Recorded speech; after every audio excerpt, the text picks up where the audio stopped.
സുഗിയൻ ഇഷ്ടമില്ലാത്ത ആരെങ്കിലും ഉണ്ടോ? സുഗിയനല്ല, മോദകം. കൊല്ലംകാരിവിടെ മോദകം എന്നാട്ടോ പറയുന്നത്. ഒത്തിരി ഇഷ്ടമാണ് എനിക്ക്, പക്ഷെ ഒരിക്കൽ പോലും ഉണ്ടാക്കിയിട്ട് എനിക്ക് ശരിയായിട്ട് വന്നിട്ടില്ല കേട്ടോ. എന്നെ കൊണ്ട് ഒരിക്കലും ഇനി ഉണ്ടാക്കാൻ പറ്റില്ല എന്ന് വിചാരിച്ചതാ. ലാസ്റ്റ് ഒരു പരീക്ഷണം കൂടി ചെയ്ത് നോക്കാമെന്ന് കരുതി. ബാറ്ററിന് വേണ്ടിയിട്ട് മൈദയും കുറച്ച് അരിപ്പൊടിയും ഉപ്പും 2 ടീസ്പൂൺ പഞ്ചസാരയും മഞ്ഞപ്പൊടിയും കൂടി ഇട്ട് നല്ലതുപോലെ കലക്കി ഒരുപാട് ലൂസായി പോവാതെ വെക്കണം കേട്ടോ. ഒരു അരമണിക്കൂർ. ഈ സമയം കുതിർത്തി വെച്ചിരിക്കുന്ന ചെറുപയർ കുക്കറിലൊന്ന് വേവിച്ചെടുക്കണേ.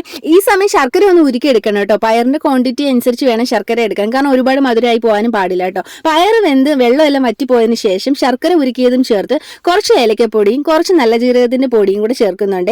ആവശ്യത്തിന് തേങ്ങ ചിരകിയതും കൂടെ ചേർത്ത് നന്നായിട്ട് ഇളക്കി എടുക്കണം കേട്ടോ. ഉരുട്ടിയെടുക്കുന്ന പരുവം ആകുമ്പോഴത്തേക്കും നമുക്ക് വാങ്ങി വെക്കാവേ. പയറിന്റെ നല്ല ചൂട് മാറിയതിനു ശേഷം ചെറു ചൂടോടെ തന്നെ ഉരുട്ടി മാറ്റാട്ടോ. ഇത് മാവിന്റെ മിക്സിലേക്ക് മുക്കിയിട്ട് തിളച്ച എണ്ണയിലിട്ട് ഓരോന്നോരോന്നായിട്ട് പൊരിച്ചെടുക്കാവേ. പുറത്ത് നല്ല ക്രിസ്പിനെസ്സും അകത്ത് പയറിന്റെ നല്ല സോഫ്റ്റ്നെസ്സും ആട്ടോ ഉള്ളത്. നല്ല ടേസ്റ്റ് ആയിരുന്നേ. എന്റെ പരീക്ഷണം എന്തായാലും ലാസ്റ്റ് വിജയിച്ചു കേട്ടോ. അപ്പൊ എല്ലാവരും ചെയ്തു നോക്കാൻ മറക്കല്ലേ.